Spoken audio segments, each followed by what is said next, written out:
ونسلم على رسوله الكريم أما بعد فأعوذ بالله من الشيطان الرجيم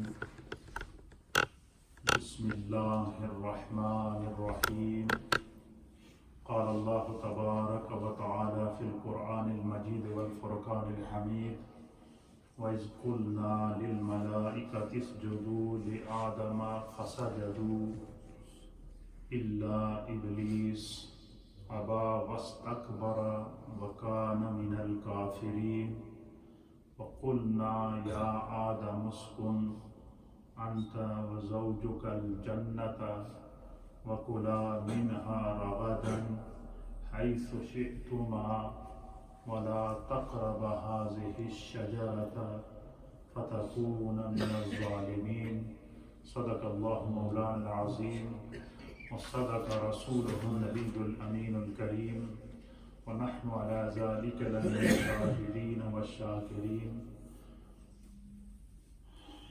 إن الله وملائكته يصلون على النبي يا أيها الذين آمنوا صلوا عليه وسلموا تسليما اللهم صل على سيدنا ونبينا ومولانا محمد وعلى آل سيدنا ونبينا ومولانا محمد وبارك وسلم وصل عليه الصلاة والسلام عليك يا سيدي يا رسول الله وعلى آلك وأصحابك يا سيدي يا حبيب الله الصلاة والسلام عليك يا سيدي يا رحمة للعالمين حضرات محترم،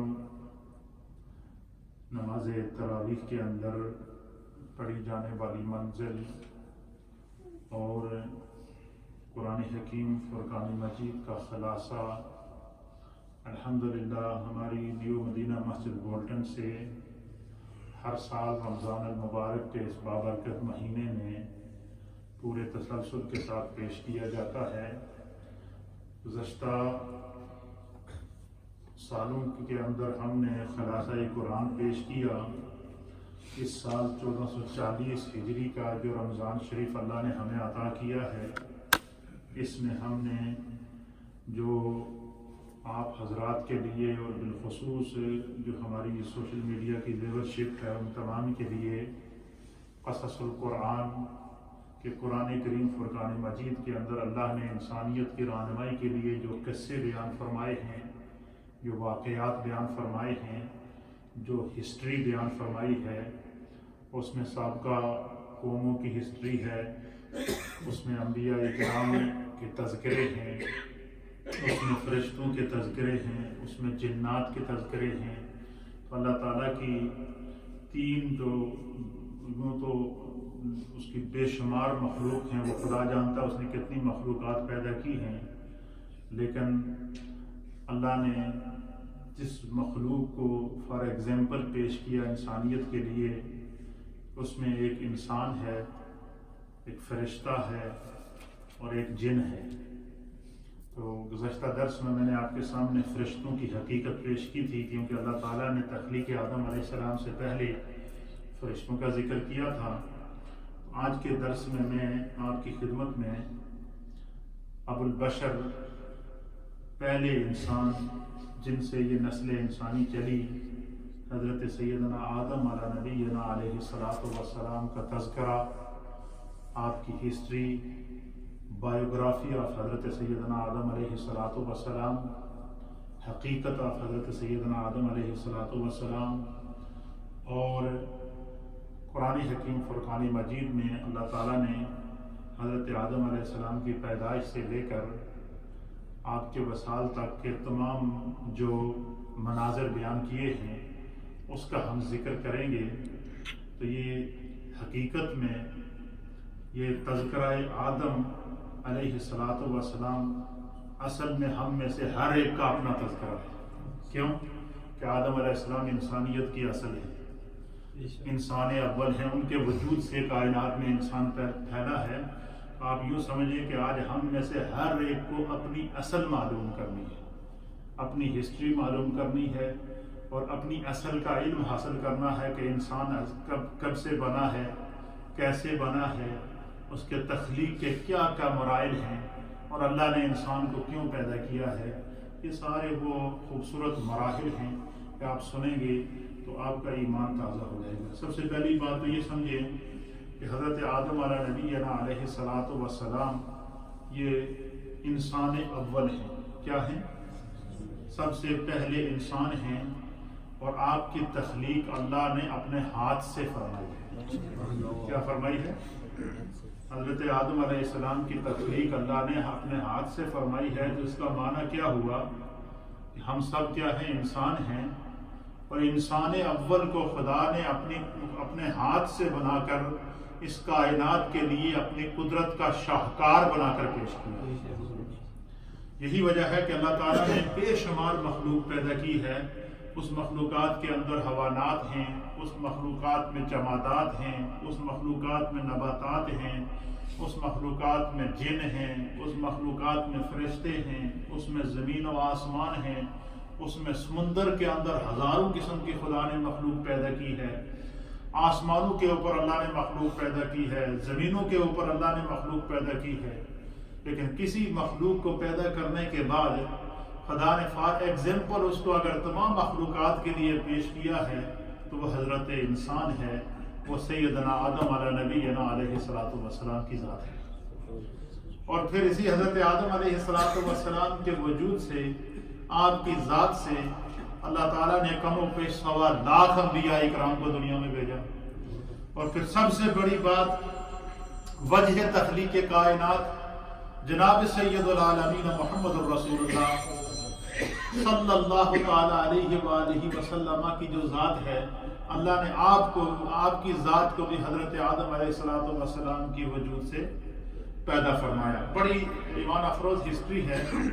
تو سب سے پہلے یہ یاد رکھیے گا کہ حضرت آدم علیہ السلام یہ انسان اول ہیں، اور خدا نے جب آپ کو پیدا کر کے اور فار ایگزامپل مخلوقات کے سامنے پیش کیا تو اللہ تعالیٰ قرآن میں فرماتا ہے لَقَدْ خَلَقْنَا الْإِنسَانَ فِي أَحْسَنِ تَقْوِيمٍ. سورہ والتین والزیتون جب آپ پڑھتے ہیں تو اس کے اندر آیت آتی ہے لَقَدْ خَلَقْنَا الْإِنسَانَ فِي أَحْسَنِ تَقْوِيمٍ. اللہ فرماتا ہے کہ میں نے تمام مخلوقات پیدا کی ہے، لیکن اس تمام مخلوق میں سے میں نے جو انسان کو پیدا کیا اس کو میں نے حسین ترین صورت میں پیدا کیا. حتیٰ کہ یہاں تک حدیث کے اندر آتا ہے کہ حضور علیہ الصلوۃ والسلام نے فرمایا کہ اللہ تعالیٰ نے حضرت آدم کو اپنی صورت پر پیدا فرمایا. جس طرح خدا نے چاہا کہ ایسی میری مخلوق ہو، اپنی صورت پر اور اپنے ہاتھ سے کیوں پیدا فرمایا؟ اس کے بارے میں مفسرین نے لکھا ہے کہ اس کی وجہ یہ ہے کہ جب حضرت آدم علیہ السلام کو اللہ نے اپنا نائب بنانا تھا، اپنے نائب بنانے کے لیے ضروری تھا کہ وہ بھی قدرت کا شاہکار ہو، وہ تمام مخلوقات سے ممتاز ہو، وہ تمام مخلوقات سے منفرد ہو، اور تمام مخلوقات سے جو اتنی اللہ نے مخلوق پیدا کی ہے ان تمام سے اس کے اندر انفرادیت ہو، یکتا ہو، جو ہے وہ اس جیسا کوئی نہ ہو. پھر اللہ تعالیٰ نے حضرت سیدنا آدم علیہ السلام کی تخلیق فرمائی. حضرت آدم علیہ السلام کو تخلیق کے مختلف مراحل سے اللہ نے گزارا ہے، انشاءاللہ میں سارے پیش کروں گا. لیکن سب سے پہلے ہم نے آج یہ سیکھنا ہے کہ حضرت آدم علیہ السلام انسان اول ہیں. اللہ تعالیٰ نے قرآن حکیم فرقان مجید میں حضرت آدم علیہ السلام کا ذکر کتنی مرتبہ کیا، کتنی صورتوں میں کیا اور کتنی آیات میں کیا. یہ بات سمجھنا ضروری ہے. اس سے کیا ہوگا؟ اس سے حضرت آدم علیہ السلام کا مقام، آپ کا مرتبہ جو خدا کی نظر میں ہے وہ پتہ چلے گا. پھر اسی طریقے سے احادیث، نبی پاک صلی اللہ علیہ وسلم کی احادیث تذکرہ آدم علیہ السلام سے بری ہے. یعنی آپ مجھے بتائیں کہ حضرت آدم علیہ السلام کے مقام اور مرتبے کا اس سے بڑا اور کیا آپ اندازہ لگا سکتے ہیں کہ اللہ تعالیٰ نے قرآن حکیم کی 10 صورتوں کے اندر آدم علیہ السلام کا ذکر کیا. کتنی صورتوں میں؟ 10 صورتوں کے اندر 25 مرتبہ 25 آیات کے اندر اللہ تعالیٰ نے حضرت آدم علیہ السلام کا ذکر کیا. کل میں نے آپ سے کہا تھا نا کہ فرشتوں کو اللہ نے پیدا کیا تو اللہ نے قرآن میں فرشتوں کا ذکر کتنی آیات میں کیا تھا؟ کسی کو یاد ہے؟ 86 86 آیات کے اندر، اور 88 ٹائم اللہ نے قرآن میں فرشتوں کا ذکر کیا۔ اسی طریقے سے قرآن حکیم فرقان مجید میں اللہ تعالیٰ نے حضرت آدم علیہ السلام کو پیدا کرنے کے بعد پھر پیدائش آدم علیہ السلام کا مقام، آدم علیہ السلام کی پیدائش کا منظر، آدم علیہ السلام کو پیدائش سے کن کن مراحل سے گزرنا پڑا، اس مٹی کا بھی، جس مٹی سے اللہ نے آدم علیہ السلام کو بنایا ہے، اس مٹی کا بھی خدا ذکر کر رہا ہے۔ اب اس میں جو بات سمجھنے کی ہے اہل ایمان کے لیے اور اہل محبت کے لیے، ہم سنی ہیں، عاشق لوگ ہیں، ہم ہر بات سے محبت تلاش کرتے ہیں اور اپنے آقا کی محبت تلاش کرتے ہیں۔ اس میں جو بات سمجھنے کی ہے، اس میں ایک مسئلہ تو حل ہو گیا، وہ حل یہ ہو گیا کہ نبی کا میلاد بیان کرنا یہ سنت الہیہ ہے۔ پہلا مسئلہ اس میں سے کیا ہوا؟ نبی کا میلاد بیان کرنا یہ کیا ہے؟ سنت الہیہ ہے۔ نبی کا میلاد بیان کرنا یہ سنت انبیاء ہے۔ نبی کا میلاد بیان کرنا یہ سنت مصطفیٰ ہے۔ اچھا کیسے ہے؟ اب آپ اندازہ لگائیں، یہ جو لوگ نبی پاک کے میلاد کے اوپر زیادہ تر اعتراض کرتے ہیں، ان کے لیے بڑی محبت سے، ہم آج کسی کے اوپر ہم اعتراض نہیں کریں گے، ہم ان کے سامنے قرآن رکھیں گے۔ اللہ تعالیٰ نے قرآن پاک کے 10 سورتوں کے اندر 25 آیات ہیں۔ کتنی آیات ہیں؟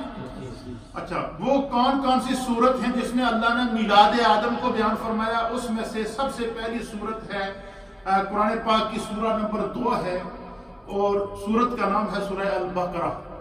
کیا نام ہے؟ سورہ البقرہ کی 5 آیات کے اندر، سورہ البقرہ میں 5 مقامات پر اللہ نے میلاد آدم کو بیان فرمایا۔ 5 مقامات پر اللہ نے مقام آدم علیہ السلام کو بیان فرمایا۔ 5 مقامات پر اللہ تعالیٰ نے عظمت آدم علی نبینا علیہ السلام کو بیان فرمایا۔ اس سے آپ مقام حضرت آدم علیہ السلام کا اندازہ لگائیں کہ میلاد آدم کو خدا بیان فرما رہا ہے، تو پتہ چلا نبی کے میلاد کو بیان کرنا یہ سنت الہیہ ہے۔ وہ کون سی سورہ بقرہ کی 5 آیات ہیں، اس کو سمجھنا بھی ضروری ہے بحیثیت مسلمان۔ دیکھیں ہم مسلمان ہیں، ہم انسان ہیں، ہمیں اپنی ہسٹری کا پتہ ہونا چاہیے۔ اچھا یہ سارا علم آپ کو ملے گا، لیکن آپ علماء کی صحبت میں بیٹھیں، اپنی مسجد کے اندر آئیں، اپنے امام کے پاس بیٹھیں، آپ کو اس میں سے ایسے ایسے علم کے موتی ملیں گے کہ انشاءاللہ میرا یہ اللہ کی بارگاہ میں دعا ہے اور وجدان ہے کہ انشاءاللہ آپ جب آخری رمضان کو یہاں سے اٹھیں گے تو آپ کو قرآن کے جو بیسک ٹاپک ہیں ان سب کا علم ہوگا، اور اس سے بڑی سعادت اور کیا ہوتی ہے۔ اس لیے پوری دلچسپی کے ساتھ، پوری محبت کے ساتھ اس درس کو سنیں۔ سورہ البقرہ کی آیت نمبر 31 میں اللہ نے میلاد آدم بیان فرمایا۔ آیت نمبر 33 کے اندر اللہ نے میلاد آدم بیان کیا۔ سورہ بقرہ کی آیت نمبر 34 کے اندر اللہ تعالیٰ نے حضرت آدم علیہ السلام کا میلاد، آپ کا مقام، آپ کا مرتبہ، آپ کے علم کو بیان فرمایا۔ سورہ البقرہ کی آیت نمبر 35 کے اندر اللہ نے میلاد آدم، مرتبہ آدم، مقام آدم، تذکرہ آدم بیان فرمایا۔ اور سورہ البقرہ کی آیت نمبر 37 کے اندر اللہ تعالیٰ نے میلاد آدم، مرتبہ آدم، علم آدم، مقام آدم، عظمت آدم کو بیان فرمایا۔ اس طرح سورہ بقرہ میں 5 جگہ پر اللہ نے حضرت آدم علیہ السلام کا میلاد بیان فرمایا۔ اسی طریقے سے قرآن پاک کی سورہ نمبر 3 تیسری سورت ہے، اور سورت کا نام ہے سورہ آل عمران۔ کیا نام ہے؟ سورہ آل عمران کی آیت نمبر 33 اور آیت نمبر 59۔ سورہ آل عمران میں 2 مقامات ہیں جہاں اللہ نے میلاد آدم کو، مقام آدم کو، عظمت آدم کو، رفعت آدم علی نبینا علیہ السلام کو بیان فرمایا۔ اسی طریقے سے سورہ نمبر ہے قرآن پاک کی 5، اور سورت کا نام ہے سورہ المائدہ۔ کیا نام ہے؟ سورۃ المائدہ کی آیت نمبر 27 ہے۔ سورہ المائدہ میں 1 مرتبہ اللہ تعالیٰ نے تخلیق آدم کو، پیدائش آدم کو، مقام آدم کو، عظمت آدم کو اور رفعت آدم کو بیان فرمایا۔ اسی طریقے سے سورت کا نمبر ہے سورۃ الاعراف، اور سورہ نمبر ہے 7۔ کتنے نمبر قرآن کی سورت ہے؟ 7 نمبر سورت ہے، اور سورت کا نام ہے سورۃ الاعراف۔ سورۃ الاعراف کے اندر 7 مقامات ہیں جہاں اللہ تعالیٰ نے پھر آدم علیہ السلام کی ہسٹری کو دہرایا۔ پیدائش آدم، مقام آدم، عظمت آدم، رفعت آدم، تخلیق انسانیت، عزت انسانیت، تکریم انسانیت اور اس پوری عظمت کو اللہ تعالیٰ بیان فرما رہا ہے۔ تو سورۃ الاعراف کی 7 آیات ہیں، اور وہ 7 آیات کون کون سی ہیں جس میں اللہ نے حضرت آدم علیہ السلام کا میلاد اور آپ کا تذکرہ بیان فرمایا؟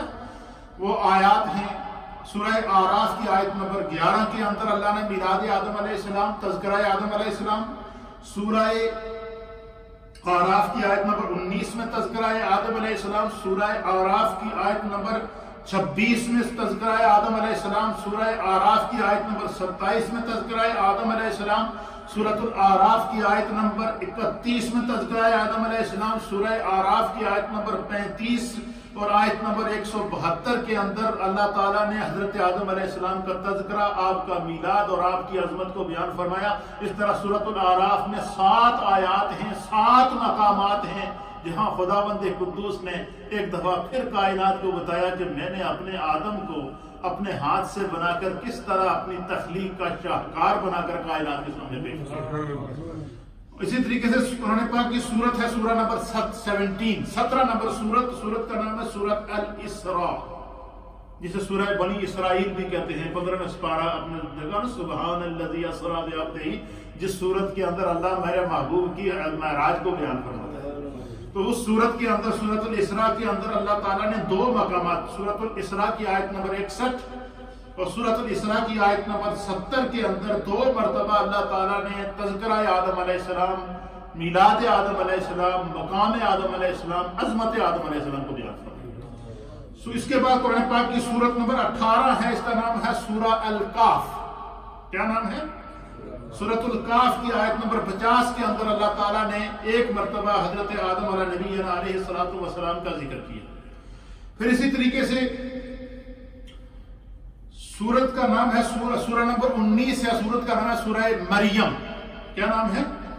سورہ مریم، وہ جس میں اللہ تعالیٰ نے حضرت عیسیٰ علیہ السلام کی پیدائش کا ذکر کیا، اور ساتھ ساتھ سورہ مریم کے اندر سورہ مریم کی آیت نمبر 58، کتنا نمبر آیت ہے؟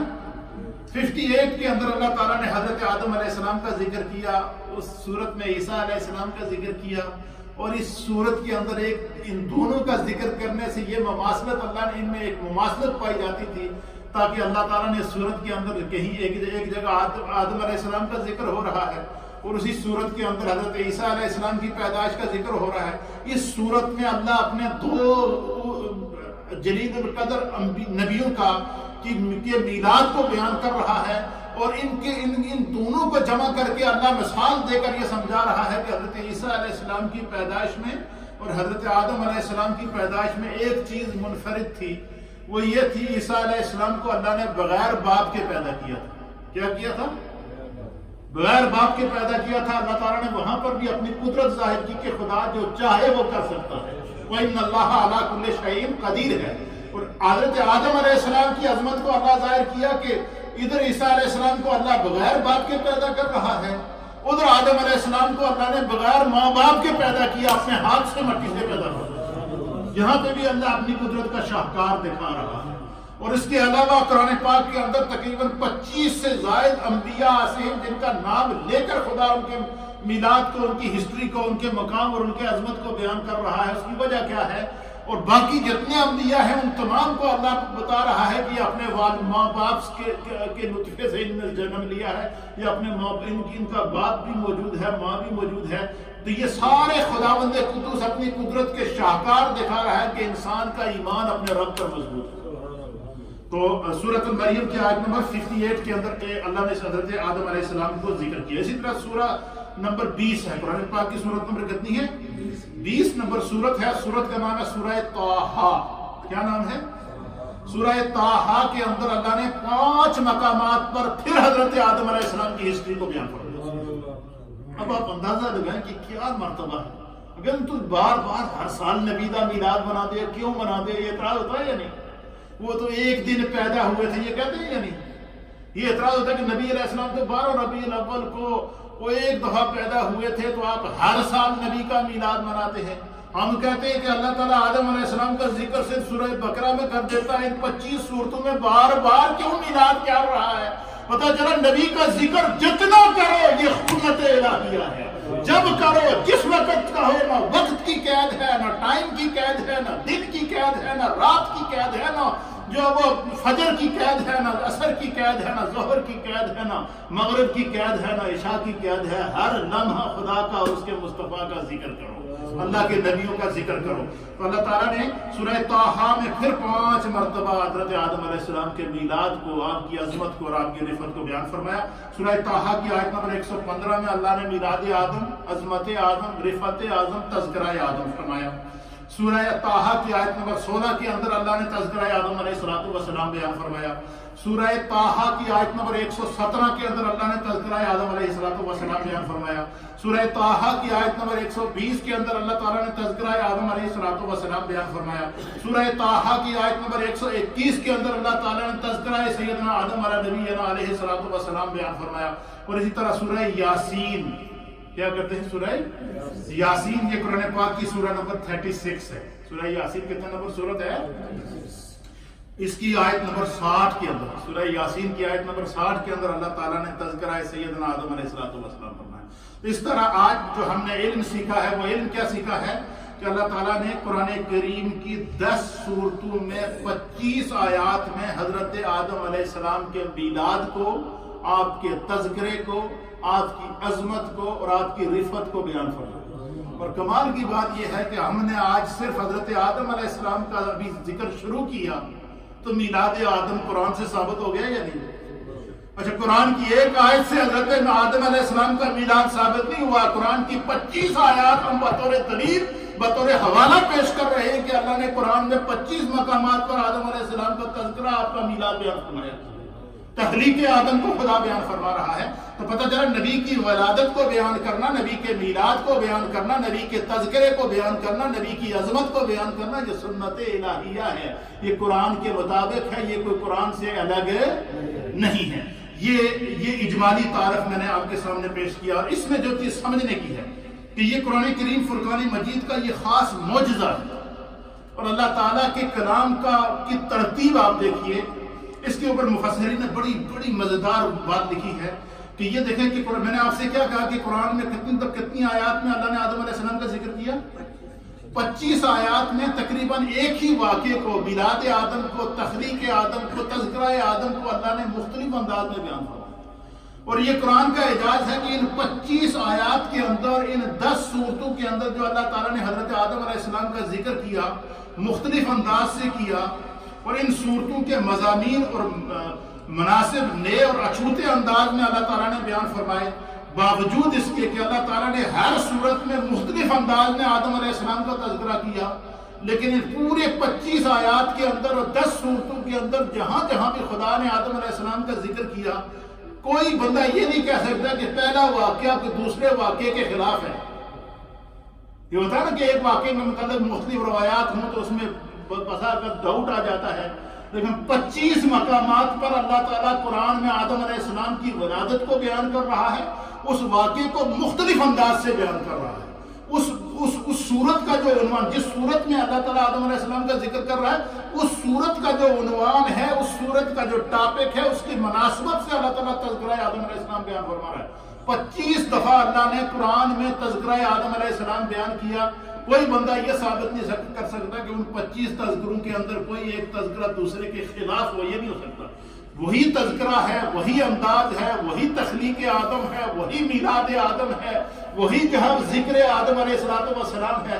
اللہ تعالیٰ اس کو مختلف انداز سے، مختلف عظمتوں کے ساتھ، مختلف رفعتوں کے ساتھ، مختلف جہتوں کے ساتھ بیان کر رہا ہے تاکہ امت کو یہ سبق ملے کہ جب نبی کا تذکرہ کرو تو جو آپ کو اچھا انداز ملے اس میں ذکر نبی ضرور کرو. یہ سنت الہیہ ہے، یہ چیز سمجھنے کی ہے. تو اس کے بارے میں مفسرین نے لکھا کہ یعنی یہ اس کے اندر خاص بات تھی کہ اتنا کچھ ہونا. اسی وجہ سے اللہ تعالیٰ قرآن حکیم فرقان مجید کی سورۃ النساء کے اندر ارشاد فرماتا ہے افلا يتدبرون القرآن ولو كان من عند غیر اللہ لوجدوا فیہ. فرمایا کہ اللہ رب العالمین فرماتا ہے کہ افلا يتدبرون القرآن، کہ کیا قرآن کے اندر تم لوگ غور و فکر نہیں کرتے؟ نہیں کرتے، غور و فکر سے کام نہیں لیتے. اگر وہ اللہ تعالیٰ کے سوائے کسی غیر کا کلام ہوتا تو بلا شبہ وہ اس قسم کے تضاد اور اختلاف کو پا دے۔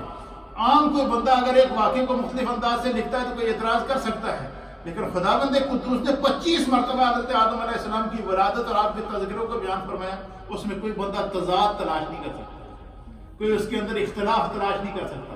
ہر صورت کے اندر اللہ نے نئے انداز سے عظمت آدم علیہ السلام بیان فرمایا۔ ہر آیت کے اندر جس آیت کے اندر تذکرہ آدم ہوا، حضرت اللہ تعالیٰ نے اس کو یہ اسلوب قرآن دیکھیے کہ قرآن اس کو نئے انداز سے جو ہو پیدا اس کو فرماتا ہے۔ یہ ہے تذکرہ آدم علیہ السلام فی القرآن۔ اب جو چیز بڑی مزے کی سمجھنے کی ہے وہ آپ کو ہم اس کی طرف لے جائیں گے، تو اس میں ہم آپ کو یہ بتائیں گے کہ حضرت آدم نبینا علیہ السلام کی تخلیق کس طرح، اللہ نے آدم علیہ السلام کو کس طرح پیدا کیا، اس کے اوپر انشاءاللہ العزیز چند معروضات پیش کروں گا۔ یہ تذکرہ آدم علیہ السلام اتنا طویل ہے، اس کے اندر علم کے وہ موتی اور وہ خزانے ہیں، ان کو اگر ہم بیان کریں گے تو آپ سنیں گے تو آپ کو اندازہ ہوگا۔ لیکن آج آپ کے علم میں اضافہ ہوا نہیں، آپ کے علم میں یہ پہلے تھا کہ اللہ نے قرآن میں کس انداز سے حضرت آدم علیہ السلام کو بیان فرمایا۔ تو یہ چیزیں علماء کی مجالس میں بیٹھنے سے یہ علم اللہ تعالیٰ جو ہے وہ عطا فرماتا ہے۔ تو تخلیق آدم، پیدائش آدم کس طرح ہوئی، اس کو مفسرین نے بڑے خوبصورت انداز سے قرآن و حدیث کی روشنی کے اندر بیان فرمایا، اور اللہ تعالیٰ نے قرآن کے اندر حضرت آدم علیہ السلام کی تخلیق کو بیان کرتے ہوئے فرمایا کہ اللہ تعالیٰ نے آدم علیہ السلام کو کس طرح پیدا کیا، کہ اللہ تعالیٰ نے حضرت آدم علیہ السلام کو مٹی سے پیدا کیا۔ کس سے پیدا کیا؟ مٹی سے پیدا کیا۔ انسان یہ جو ہماری باڈی ہے یہ پارٹ آف دا ارتھ ہے، یہ زمین کا حصہ ہے، یہ مٹی کا حصہ ہے۔ مٹی کہاں سے آئی ہے اس کے اوپر بھی میں آپ کو پوری تفصیل بیان کروں گا کہ اللہ تعالیٰ نے پوری روئے زمین کی مٹی کو جمع کر کے حضرت آدم علیہ السلام کو پیدا کیا۔ پھر اللہ تعالیٰ نے حضرت آدم علیہ السلام کو جو مٹی سے پیدا کیا، اس مٹی کا جس مٹی سے آدم علیہ السلام کے وجود کو بنایا ہے، خدا اس مٹی کا بھی ذکر کر رہا ہے۔ آپ مجھے بتائیں کہ جو زمین کا وہ حصہ، وہ مٹی جو آدم علیہ السلام کے وجود کے ساتھ لگی، وہ قرآن بن گئی، وہ انسان کی تلاوت بن گئی، انسان کا تذکرہ بن گیا۔ تو جس ذات کے صدقے اللہ نے اس کائنات کو پیدا کیا، اور حضور علیہ السلام فرماتے ہیں کہ اول ما خلق اللہ نوری، اللہ نے سارے تو پہلے مجھ مصطفیٰ دے نور کو پیدا کیا، اپنے نور سے خدا نے میرے نور کو اللہ نے پیدا کیا، حضور فرماتے ہیں۔ اور نبی اکرم صلی اللہ تعالیٰ علیہ وسلم فرماتے ہیں کہ میرا نور اس وقت بھی موجود تھا، پھر فرمایا کہ میں اس وقت بھی اللہ کا نبی تھا، کنت نبیا وآدم بین الماء والطین۔ حضور فرماتے ہیں کہ جب آدم علیہ السلام مٹی اور پانی کے اندر آپ کے خمیر کو، جسم کے خمیر کو گوندا جا رہا تھا، مٹی اور پانی کے مراحل سے آپ گزر رہے تھے، فرمایا خمیر آدم علیہ السلام جب تیار ہو رہا تھا، میرے آقا فرماتے ہیں اللہ نے میرے نور کو پیدا کر لیا تھا، میں دیکھ رہا تھا، میں اس وقت بھی نبی تھا۔ وآدم بین الماء والطین، جب آدم علیہ السلام پانی اور مٹی کی منظروں کو طے کر رہے تھے۔ پھر فرمایا کنت نبیا وآدم بین الروح والجسد۔ اب یہ دیکھیں یہاں پر سرکار دو عالم صلی اللہ علیہ وسلم میلاد آدم علیہ السلام بیان فرما رہے ہیں۔ حضور فرماتے ہیں کہ میں اس وقت بھی اللہ کا نبی تھا کہ جب آدم علیہ السلام کی وجود کو مٹی سے اللہ نے آپ کی باڈی کا ڈھانچہ بنا دیا، آپ کی باڈی تیار ہو گئی، تو پھر خداوند قدوس نے آدم علیہ السلام کے اندر جب روح ڈالی تو فرمایا کنت نبیا وآدم بین الروح والجسد۔ آدم علیہ السلام روح اور جسم کی منزلوں کو طے کر رہے تھے، روح آدم علیہ السلام کے جسم میں داخل ہوئی تو حضور فرماتے ہیں کہ میں اس کو دیکھ رہا تھا۔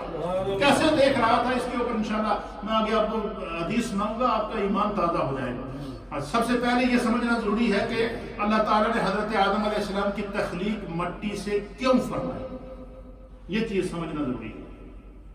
کیا علماء نے اس کے اوپر بحث کی ہے؟ لیکن جب علماء مفسرین اس پر بحث کرتے ہیں تو کتنے نکات نکالتے ہیں۔ یہ پہلا نقطہ ہے، انہوں نے یہ بنا کہ پہلے تو اس پر غور کریں کہ اللہ نے کسی اور چیز کا انتخاب کیوں نہیں کیا، مٹی کا ہی انتخاب کیوں کیا حضرت آدم علیہ السلام کے لیے، اس کی وجہ کیا تھی؟ آپ فرماتے ہیں علامہ فخر الدین رازی رحمۃ اللہ علیہ، اسی طریقے سے صاحب روح المانی نے اس کو نقل فرمایا ہے، صاحب تفسیر کبیر میں علامہ فخر الدین رازی نے اس کو نقل فرمایا ہے، اور دیگر محدثین اور مفسرین نے اس کو نقل فرمایا ہے کہ حضرت آدم علیہ السلام کو اللہ نے مٹی سے کیوں آپ کی تخلیق فرمائی؟ فرمایا کہ جب وہ انہیں کسی اور مادے سے بھی تخلیق کرنے پر قادر تھا، تو اس کے علماء نے مختلف جوابات دیے۔ مفسرین نے جب اس پر اپنا علم اور محبت اور تحقیق کا قلم دوڑایا تو اللہ تعالیٰ نے ان کے لیے پھر علم کی راہیں کھولی۔ انسان علم میں جتنی جستجو کرتا ہے، خدا اتنا اس کے علم میں کیا کرتا ہے؟ اضافہ کرتا ہے۔ یہی وجہ ہے کہ نبی پاک صلی اللہ علیہ وسلم کو اللہ نے ما کانا وما یکونا ہر چیز کا علم اللہ نے سرکار دو عالم صلی اللہ علیہ وسلم کو عطا فرمایا۔ یعنی کائنات کی کوئی شے ایسی نہیں تھی جو حضور کے علم سے پوشیدہ ہو، اس کے باوجود حضور دعا کرتے تھے رب زدنی علما، میرے رب میرے علم میں اضافہ کرو۔ علماء نے لکھا کہ جتنا بندہ علم میں جستجو کرے گا، کوشش کرے گا، خدا اس کے لیے راہیں کھول دے گا۔ تو یہ علماء نے تخلیق آدم پر بحث کرتے ہوئے یہ لکھا کہ اللہ تعالیٰ نے حضرت آدم علیہ السلام کی تخلیق مٹی سے کیوں کی، کسی اور جنس سے کیوں نہ کی؟ اس کی کیا وجہ تھی؟ اس میں خدا کی کیا حکمت تھی؟ یہ چیز سمجھنا ضروری ہے۔ اور اب مفسرین لکھتے ہیں کہ اس میں سب سے پہلی حکمت یہ تھی تاکہ انسان میں عاجزی اور انکساری کا عنصر پایا جائے۔ مٹی کے اندر کیا ہے؟ عاجزی۔ دیکھیں یہ جس زمین پر ہم رہتے ہیں، یہ زمین کیا ہمارے جرم برداشت نہیں کرتی؟ اس زمین پر ہم کیا جرم نہیں کرتے، لیکن یہ پھر بھی اپنے سینے میں اس کو برداشت کرتی ہے۔ پھر یہی انسان جب فوت ہوتا ہے تو پھر اس کو اپنے اندر وہ سما لیتی ہے۔ پھر جتنا بھی آپ دیکھیں کہ جتنی غلاظت ہے، جتنی گندگی ہے، جیسے کہ انسان جب قضائے حاجت کے لیے جاتا ہے، پیشاب کرتا ہے، پیشاب نجس ہے۔ جانور جتنے اللہ نے پیدا کیے ہیں وہ پیشاب کرتے ہیں، وہ نجس ہے۔ اسی طریقے سے دنیا کے اندر بڑے بڑے جرم اور گناہ ہوتے ہیں، یہ سب کچھ اسی زمین کے اوپر ہوتا ہے، وہ زمین اپنے اندر نگل لیتی ہے۔ ہمارے فضلات، ہماری جب گندگی، ہمارے جسم سے نکلنے والی ہر وہ چیز جو ناپاک ہے، جس کو ہم اپنی طبیعت پر ناگوار، ہمیں اپنی طبیعت پر ناگوار گزرتا ہے، لیکن زمین اپنے سینے میں اسے سما لیتی ہے یا نہیں لیتی ہے؟ اس کی وجہ فرمایا کہ تخلیق انسان کو مٹی سے پیدا کرنے کی اللہ کی ایک حکمت یہ تھی کہ انسان بڑے سے بڑے مرتبے پر بھی پہنچ جائے، اس کے اندر عاجزی اس طرح آنی چاہیے جس طرح زمین ہر چیز اپنے اندر جذب کر لیتی ہے۔ یہ اس میں پہلا سبق ہے انسان کو مٹی سے پیدا کرنے کا۔ تو اس لیے انسان کو تکبر نہیں کرنا چاہیے۔ یہی وجہ ہے کہ شیطان ذلیل اور رسوا ہوا، کس وجہ سے کہ اس نے تکبر کیا، اور ان فرشتوں کو اللہ نے ہمیشہ کے لیے امر کر دیا، ہمیشہ عزت عطا فرما دی، جنہوں نے اللہ کے حکم پر فوراً حضرت آدم علیہ السلام کو سجدہ کر دیا، اللہ کے حکم پر عمل کیا۔ تو فرمایا کہ مٹی سے انسان کو پیدا کرنے کا سب سے پہلا جواب وہ اللہ کی حکمت کیا تھی کہ تاکہ انسان کے اندر عاجزی آئے، انکساری آئے، کیونکہ مٹی ہمیشہ عاجزی کی طرف لے جاتی ہے۔ دوسری حکمت کیا ہے؟ تاکہ انسان ستار اور پردہ پوش ہو جائے۔ ہمارے اندر بعض لوگ ایسے ہوتے ہیں جن کی یہ خواہش ہوتی ہے کہ میں جب تک دوسرے بندے کا پردہ فاش کر کے اس کو دنیا کے سامنے ذلیل اور رسوا نہ کروں، مجھے سکون نہ ملے۔ یہ ہوتا ہے یا نہیں ہوتا؟ بلکہ کچھ لوگوں کی تو یہ خواہش ہوتی ہے کہ یہ جہنم میں چلا جائے، اور یہ بھی خواہش ہوتی ہے کہ یہ جہنم میں بھی نظر نہ آئے، جہنم کا بھی جو سب سے نچلا طبقہ اس میں چلا جائے۔ یہ ہوتی ہے یعنی ایک دوسرے کے ساتھ دشمنی میں کہاں پڑ جاتے ہیں۔ فرمایا کہ زمین، اللہ نے انسان کو مٹی سے پیدا کیا، پھر اس کو عقل دی، وہ یہ تصور کرے کہ ہر طرح کی گندگی کو، ہر طرح کے گناہ کو، ہر طرح کے عیب کو، ہر طرح کی بدبو کو، ہر طرح کی چیز کو جب زمین اپنے سینے کے اندر جذب کرتی ہے، وہ اپنے اندر چھپا لیتی ہے۔ بندہ کوئی بھی گناہ کرے اور وہ اگر یہ چاہے کہ اس گناہ میں مجھے کوئی دیکھے نہ، وہ چھپ کر گناہ کرے، تو وہ زمین سے تو باہر نہیں نکل سکتا نا۔ یہ ہے یا نہیں ہے؟ وہ اگر کسی کمرے کے اندر چھپ کر بھی گناہ کرے گا تو پھر بھی وہ کمرہ بھی زمین کے اوپر ہی ہے نا۔ زمین کیا کرتی ہے؟ اس کا پردہ رکھتی ہے۔ فرمایا کہ انسان کو مٹی سے اللہ نے اس لیے پیدا کیا کہ اگر اس کے سامنے کسی کا عیب ہو تو وہ اس عیب کو کیا کر لے؟ چھپا لے۔ تیسری حکمت مٹی سے پیدا کرنے کی، تاکہ زمین کے ساتھ اس کا گہرا تعلق ہو، کیونکہ اسے اختلاف عرضی کے لیے تخلیق کیا جانا تھا۔ اب مجھے بتائیں، ویسے زمین نال بندے نہ ہے بڑا گہرا تعلق ہے، کسی دی 1 انچ زمین بھی اگر کسی دوسرے کے قبضے چ ہوئے، 1 انچ زمین نال کیا ہوگا؟ سارا کیس لڑتا ہے یا نہیں لڑتا ہے؟ اسی بیٹھے تھے UK انہیں تو کیس سارے زمینوں دے تھے پاکستان چل رہے ہیں نہیں اس زمین کی طرف قدرتی خدا نے میدان رکھا ہے. کیوں؟ اس مٹی سے اس زمین سے یہ انسان اس کا پارٹ ہے. انسان زمین کی طرف محبت میں کھینچا چلا جاتا ہے اور اپنی زمین کی وہ حفاظت کرتا ہے, کوشش کرتا ہے کہ میری زمین میں وہاں رہوں نہ رہوں, میری زمین پر کوئی قبضہ نہ کرے. یہ کرتا ہے یا نہیں کرتے؟ یہ ہم نے یہ کیوں؟ اس کی وجہ کیا ہے کہ انسان کو اللہ نے مٹی سے پیدا کیا اور مٹی کی محبت اللہ نے زمین میں انسان کے اندر ڈال دی ہے تخلیق کے اندر. فرمایا چوتھی وجہ کیا ہے؟ فرمایا اس طرح خالق اکبر نے اپنی قدرت کا اظہار کیا اور اس نے شیاطین کو آگ سے اور ملائکہ کو نور سے اور انسان کو مٹی سے تخلیق کیا. پھر انسان کو اپنی معرفت کے نور اور ہدایت کے نور سے نوازا. آسمانوں کو یہ دیکھیں اللہ نے مختلف انداز سے اپنی کائنات کو تخلیق کیا. یہ بات سمجھنا ضروری ہے. سب سے پہلے کہ انسان کو اللہ نے مٹی سے پیدا کیا, فرشتوں کو اللہ تعالیٰ نے نور سے پیدا کیا, جنات کو اللہ تعالیٰ نے آگ سے پیدا کیا.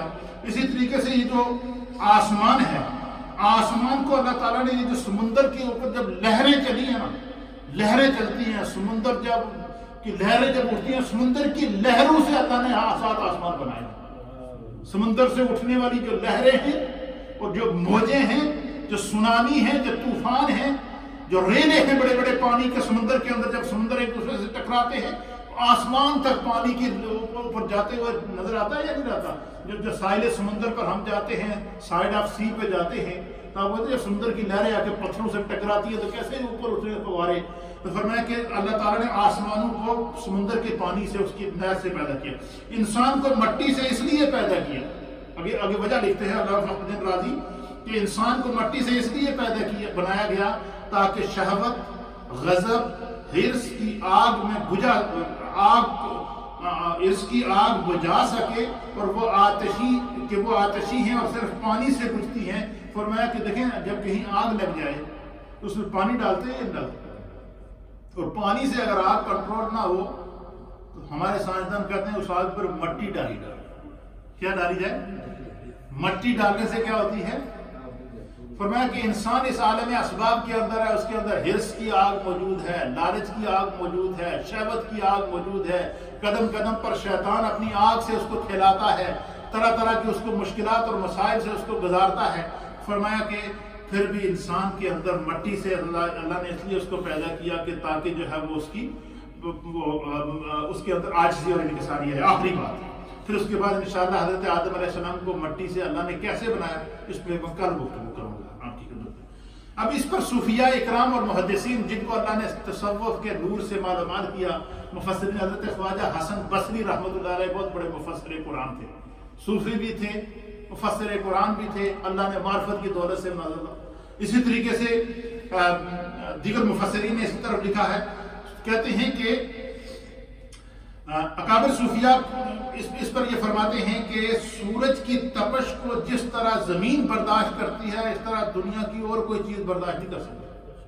کوئی اور دھات جو اللہ نے اور مخلوق برداشت پیدا کی ہے وہ سورج کی تپش کو برداشت نہیں کر سکتی. لیکن چونکہ زمین سورج کی تپش کو برداشت کرتی ہے, کیونکہ جتنی کثیف زمین ہے دوسری مخلوق اتنی کثیف نہیں ہے.